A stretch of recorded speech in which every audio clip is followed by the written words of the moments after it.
지금 생각해 보니까 제 인생의 4분의 1은 일제시대에 보냈습니다.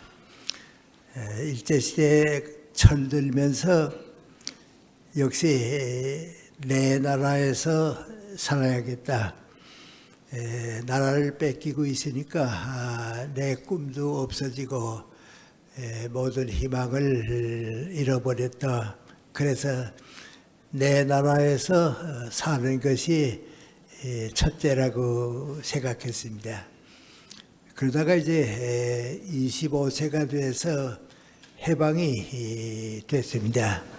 그 이전은 내 나라에서 살게 됐다. 그런 이제 희망을 가졌는데 북에서 김일성 장군이라고 부르는 그 김일성의 본래 이름은 김성주입니다. 그러니까 저보다 몇 해 전에 초등학교 선배가 되고 주변에서 또 그 조카들은 내가 가르치기도 하고 그래서 해방되고 며칠 안 돼서 한 일주일쯤 됐을 때 그 김일성을 만났습니다.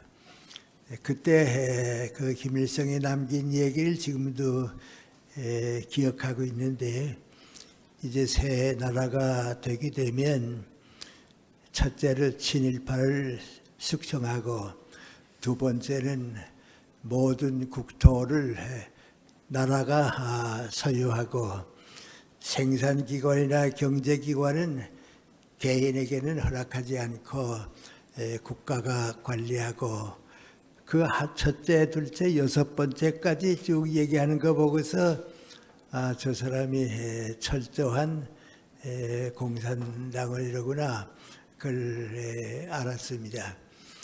그리고 한 달쯤 지난 다음에 뜻밖의 평양의 소식이 김일성 장군이 귀국했다. 그 환영회가 있다. 그래서 평양 공설운동장에 많은 사람들이 이제 모여서 환영했는데 그 30세 초반인 김성주가 김일성으로 나타났습니다. 그래서 나 같은 사람은 같은 고향이고 잘 알기 때문에 가짜라고 하는 것보다도 뒤에 무슨 음모가 있다 하는 걸 느꼈는데 우리 북한 동포들은 그때 서재필도 서울로 갈 사람, 이승만도 서울로 갈 사람, 김구도 서울로 갈 사람, 김일성 장군만은 평양을 올 것이다. 평양 거쳐서 서울 갈지도 모르겠다. 그래서 김일성 장군에 대한 기대가 아주 컸습니다. 추측하기는 아마 60대 전반쯤이 아닐까 그랬는데 그때 그 환영회가 끝나면서부터 북한은 뒤에서 세계 어디나 꼭 같으니까요. 공산 정권이 이제 들어앉기 시작했습니다. 나도 이제 내 나라가 됐으니까 주인이 됐다. 예를 들어 말하면 옛날엔 내 집에 일본 사람이 살고 나는 그 옆에서 살았는데 이젠 이 집이 내 집이 됐으니까 나도 들어가서 주인이 될 것이다. 그리고 보니까 공산군이 전부를 먼저 차지하고 있습니다. 이건 내 집이 아니다 말이죠. 여기서 살게 되면 일제시대보다도 자유도 잃어버리고 인간애도 잃어버릴 테니까 안 되겠다. 그래서 이제 조용히 숨어서 교육 사업을 좀 할 수 있을까 해서 작은 중고등학교를 하나 만들어 가지고 이제 교장 책임을 맡고 운영하고 있었는데 한 1년쯤 지나니까 재정적으로 후원해 주던 이사장이 잡혀 들어가고 또 우리 교회 목사님이 또 행방불명이 되고 이젠 내 차례가 됐다. 그러니까 여길 떠나야겠다. 그래 이제 47년에 38선을 넘어서 서울로 왔습니다. 그러니까 이제 개인적으로 내게 제일 큰 소망은 저는 민구안이 내 나라에 사는 것도 중요하지만은 나라다운 나라에서 살아야겠다. 이게 내 나라를 나라다운 나라로 만들어서 사는 책임이 있지 전체를 그렇게 쉬운 것이 아니다. 그런 책임을 가지고 서울에 왔습니다. 제일 처음 직장을 가진 것이 서울의 중앙중고등학교 교사가 되고 7년 거기에 머물게 됐습니다. 저는 우리 학생들을 위해서 그래서 드린데 그 7년 동안에 제가 좀 미안한 얘기지만은 젊었던 시절이 끝나고 어른이 됐습니다. 전 그 7년 아주 소중히 생각합니다. 첫째는 나라다운 나라를 만들기 위해서 내가 새 출발을 하고 교사가 됐는데 첫째는 내게 주어진 책임이 내 제자들을 키우자. 그 제자들이 자라서 나라다운 나라를 만들어 줄 것이다. 그리고 제가 느낀 건 민구안이 사랑이 있는 교육이 세상을 바꾼다 그겁니다. 일제시대에 저는 사랑 있는 교육을 받아보지 못하고 공산치하에서는 상상도 할 수 없었고 그러니까 사랑이 있는 교육을 해야겠다. 그래서 나름대로 내 제자들을 정말 사랑했습니다. 잘 키웠는데 지금 생각해 보면 나 혼자 한 일은 아닙니다. 그렇지만 그 결과는 좋은 결과를 가져왔습니다. 예를 들어 말하면 제가 캐나다 토론토에 간 일이 있는데 한 키가 작은 사람이 와서 나한테 인사를 하면서 선생님 저 윤택순입니다. 그래요. 그럼 내 반에 공부했던 내가 담임했는데 윤군이냐 그랬더니 그렇다고 그래요. 지금 뭐 하느냐 그랬더니 토론토 대학의 물리학 교수가 됐다고 말이죠. 그래서 수고했다고 고맙다고. 그리고 누구한테 물어보니까 한국 사람으로서 캐나다의 정교수가 된 사람 첫째라 그래요. 그것도 토론토 대학이고 말이죠. 그래서 그 제자들을 사랑하는 기쁨이 이런 때로구나 정말 만족했습니다. 한 16, 17년 전의 일입니다. 내 담임했던 제자가 서울에 들려서 북경대학으로 간다 그래요.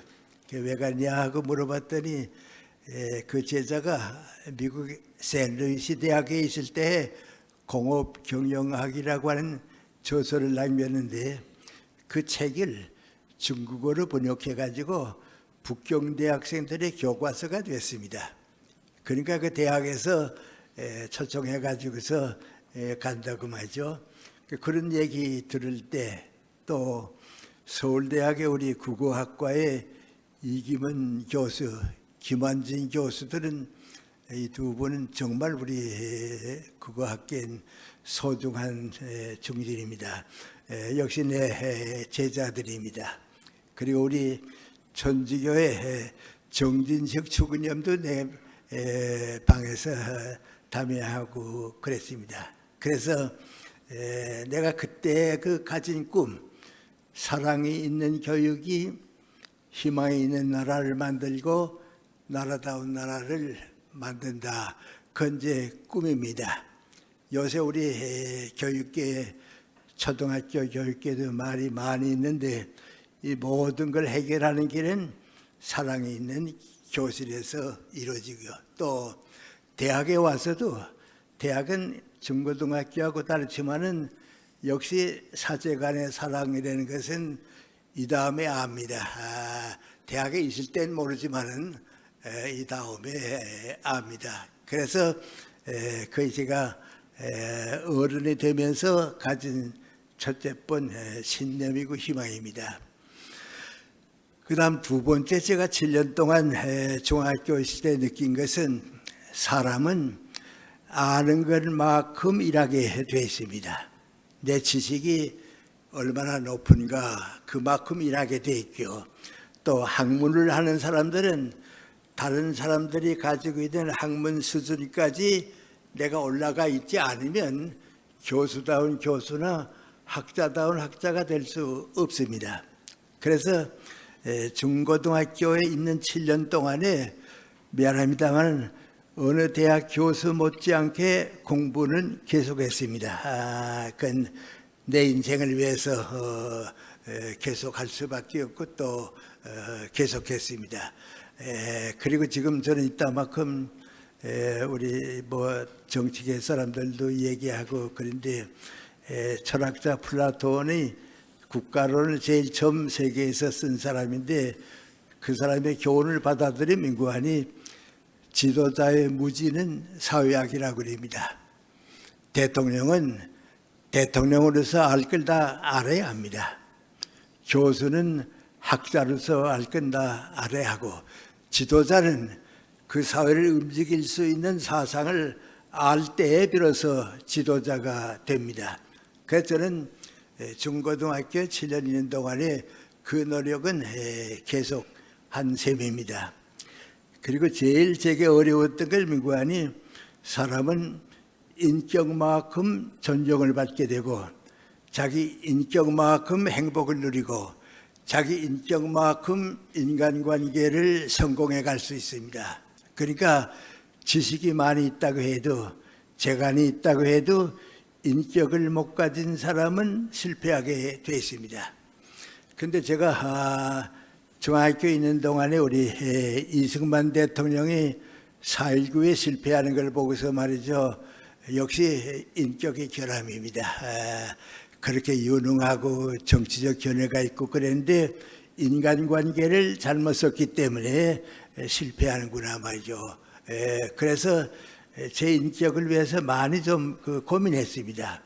그런데 다행하게 중앙중고등학교의 교수 되시는 인천 김성수 선생님이 제가 보기에는 인격관계나 인간관계에 있어서 가장 모범적인 분입니다. 정말 훌륭합니다. 우리 젊은 학생들도 잘 알지만은 일제시대에 고려대학을 인수해서 좋은 대학을 만들고 당신이 총장되지 않고 현상윤 선생한테 맡기는 일, 중앙중고등학교를 맡아서 다 정리하고는 최두선 선생 같은 분에게 좀 좋은 학교 만들어 달라고, 그리고 동아일보를 창설해선 당신이 사장될 거라고 생각했는데 송진우 선생한테 부탁해서 좀 좋은 신문사 만들어 달라고. 다 당신보다 더 유능하니까요. 나보다 그 사람들이 더 훌륭하게 성공할 수 있으니까 다 밀어주고, 경성방지 우리나라 최초의 기계천을 만드는데 그것도 다른 사람에게 맡기고, 그리고 자기는 뒤에 물러서서 뒤에서 도와주니까 그 네 가지를 다 성공했습니다. 그건 좀처로 우리 사회에서 보기 힘든 일입니다. 또 정치를 하게 된 해방되고 이제 정치할 때는 그분의 업적이 참 컸습니다. 고려대학의 그 역사학자인 김성식 교수님이 하신 얘기가 나보고 그런 얘기입니다. 인천 선생을 쭉 모시고 살아봤는데 인천 선생이 살아계시는 동안에는 야당이 분열릴 길이 없었다고, 언제나 하나 됐다고. 근데 그분이 세상을 떠나고 나니까 야당이 한 번도 합쳐보질 못한다고 말이죠. 그 한 사람의 인격이 그렇게 소중했다 그럽니다. 근데 그분을 제가 한 7년 밑에 살고 모시고 있으면서 정말 많이 배웠습니다. 그래서 우리 젊은 사람들은 꼭 누구를 존경해야 한다 하는 건 아닙니다. 그렇지만은 살아가는 동안에 스승은 있어야 합니다. 이거 우리 젊은 학생들이 나만 잘났다고 생각하지 말고요. 내가 존경하는 스승이 있었다고 생각하는 젊은이들은 그만큼 성장을 합니다. 그걸 못하는 사람들은 성장을 못합니다. 저 같은 사람은 도산 안창호 선생님의 강연을 2번 들은 거 하고 인천 김정수 선생님을 모시고 7년 살아가고 거의 제 인격을 만들었습니다. 애국심도 그분들한테 배우고 그랬습니다. 그런데 그걸 제가 지금 우리 시대 우리 학생들한테 어떻게 설명할 수 있을까? 좀 지금 저보고 설명하라고 그러면 그 인천 선생한테 제가 배운 것은 우리 젊은이들에게 아마 이렇게 설명하면 좋을 것 같습니다. 우리 누구나 다 경쟁 시대에 살고 있다 그럽니다. 무한 경쟁이라고 하는 말도 쓰고 있고 그렇습니다. 경쟁이 없으면 성장이 없습니다. 경쟁이 없으면 그 성공했다고 하는 완성했다고 하는 희망을 못 가집니다. 그러니까 경쟁은 반드시 있어야 합니다. 무한 경쟁에도 좋습니다. 경쟁이 있어야 하는데 그 경쟁에서 제일 버림받아야 할 사람인데 그 누구하니 경쟁을 이기적인 경쟁이라고 생각하는 사람들입니다. 나를 위해서 내가 성공하기 위해서 남은 무너져도 괜찮습니다. 나보다 유능한 사람을 끌어내리고라도 내가 그 자리에 가면 성공하려고 생각합니다. 또 더 훌륭한 사람을 내가 좀 이렇게 잘못되는 걸 속으로 기뻐합니다. 저 사람이 저렇게 되니까 이젠 내 차례가 됐다고. 그런 사람들이 참 많습니다. 그때 이기적인 경쟁을 하는 사람들이 정치를 하는 동안은 국민은 불행해지고 나라는 성장하지 못합니다. 그래서 제가 그때 배운 건 민관이 이기주의자는 행복해지지도 못하고 성공한 사람이 없습니다. 그래서 제일 반성해야 할 게 민관이 내가 공동체 생활을 하는 동안에 나를 위해서 내가 사는 이기주의자가 아닌가. 만약에 그런 이기주의자였다 하면 가정도 불행해지고 직장도 불행해지고 그런 사람이 지도자가 되게 되면 사회가 불행해집니다. 그래서 경쟁은 있어야 하지만은 이기적인 경쟁은 없습니다. 후진 국가에 가두면 이진 국가의 경쟁자가 더 많습니다. 그럼 그 단계를 넘어서게 되면 어떻게 되는가? 선의의 경쟁입니다. 선의의 경쟁은 정당하게 경쟁해가지고 나보다 앞선 사람을 인정해주고 나보다 뒤떨어진 사람을 도와줄 수도 있고 그래서 우리 전체가 갈 수 있는 선의의 경쟁입니다. 그래서 저는 이따만큼 얘기다 그런 얘기합니다. 좀 미안합니다만 우리나라 국회의원들을 야구장, 축구장에 끌고 가서 운동선수들이 얼마나 선의의 경쟁을 하고 있다고 하는 걸 좀 보여줬으면 좋겠다. 우리 운동선수들이 국제무대에 나갈 때는 이겼다고 해서 교만하지 않습니다. 다음번에는 질 수도 있으니까 더 유능하게 연습해야 합니다. 또 내가 또 무슨 졌다고 해서 실망하지 않습니다. 금년에는 우리 팀보다 더 좋은 팀이 있어서 우리가 졌지만은 명년에는 또 우리가 올라갈 수 있다고. 그건 다른 게 아니고 우리의 능력을 키우는 것만큼 성장할 수 있다고 보니까 선의의 경쟁을 지도자들이 보여줄 수 있으면 사회는 성장하게 됩니다. 그래서 좀 하도 답답할 땐 우리 국회의원들이 야구장에 가서 좀 배워왔으면 좋겠다고 말이죠. 그만큼 우리 정치계가 지금 선의의 경쟁을 못합니다. 근데 제가 인천 선생을 모시고 있으면서 느낀 게 또 하나가 있는데요. 그걸 뭐라고 그렇게 쓰진 않습니다. 일반적인 개념은 아닌데 저보고 얘기하라고 그러면 사랑이 있는 경쟁입니다. 사랑이 있는 경쟁. 민족과 국가를 위해서 나보다 항상 더 유능한 사람, 더 훌륭한 사람을 키워주려고 노력하는 사람입니다. 교수 생활도 해보고 교사 생활도 해보고 쭉 해봤는데 어떤 교사, 중고등학교 선생, 어떤 교수가 가장 존경스러운가? 나보다 유능한 제자를 키워서 더 많은 사람이 행복해지고 국가가 희망을 찾았으면 좋겠다. 그 마음을 가지지 못한 스승은 스승이 아닙니다. 스승이라고 하는 것은 부모가 아들, 딸들이 나보다 더 훌륭해지기를 원하듯이 진심으로 내 제자들을 살아가고 키울 수 있는 겁니다. 그런데 인천 선생이 바로 그렇게 사셨습니다. 젊은 내가 30대 되기 전에 만났는데 그때도 우리 학교 위해서 좀 많이 수고해달라고 우리 제자들 좀 잘 키워달라고 그 철없는 나한테도 진심으로 그 부탁하는 겁니다.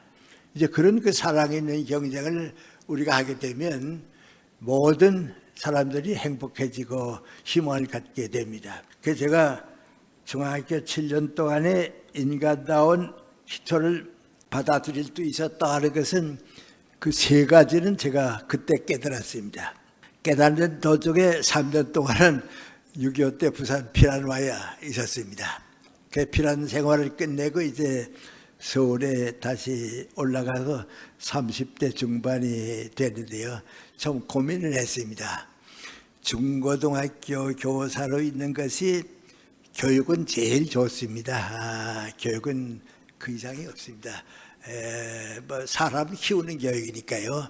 그 대학에서는 그걸 못하고 중고등학교는 합니다. 지나보는 사람은 다 잘 압니다. 그런데 대학의 교수를 가게 되면 학문이 쌓합니다. 내가 지금까지 쌓은 학문이 인정받으니까 내 학문을 위해서 그리고 내 인격 수준이 중고등학교 교사와 마찬가지로 대학 교수들과도 함께 할 수 있는 인격이 됐는가. 그러면 사회활동을 위해서도 대학으로 가야겠다 말이죠. 그래서 한 학기 동안 휴가를 얻고 세 대학의 시간 강사로 나가봤습니다. 세 대학의 시간 강사로 지났는데 한 학기가 끝나고 나니까 세 대학에서 다 전임 교수로 오라고 말이죠.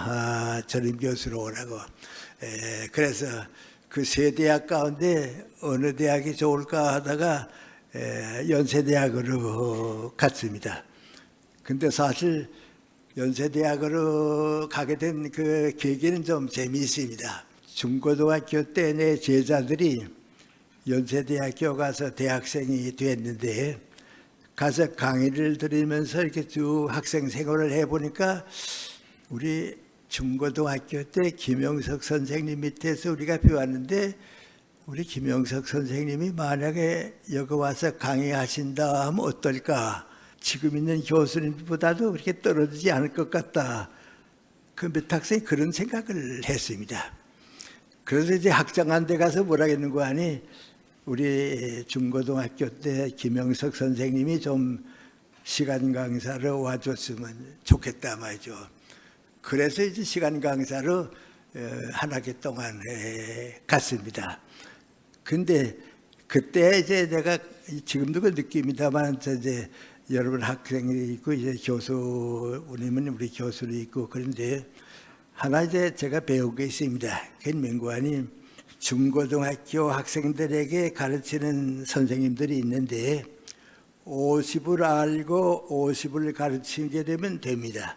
그건 중고등학교 괜찮습니다. 그런데 100을 알면서 50을 가르치는 선생도 있습니다. 그러니까 학생은 50을 배우면 되니까 어느 선생한테 배우든지 마찬가지입니다. 왜요?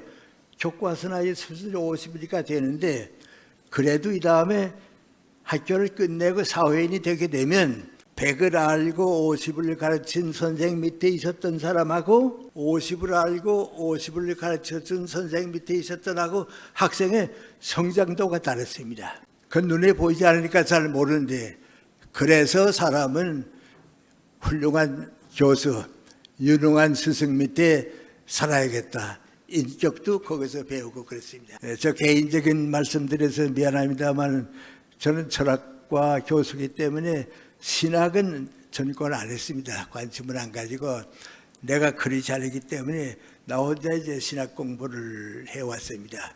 그러다가 1962년 하버드 대학에 좀 머물렀는데 거기에 세계적인 신학자 두 분이 다 하버드 있었습니다. 폴 틸리 교수도 있고 라이널드 니버 교수도 있고 독일에 있던 칼 발트 교수도 단명한 길이 있고요. 그래서 세계 최고의 신학자 세 사람을 대왔습니다. 근데 그 세 분을 대왔다고 하니 그것이 미안합니다. 어떤 신학을 공부한 신학자 못지않게 나한테는 행복합니다. 그게 명구하니 지식의 수준이 아니고 학문의 수준입니다. 또 인격의 수준입니다.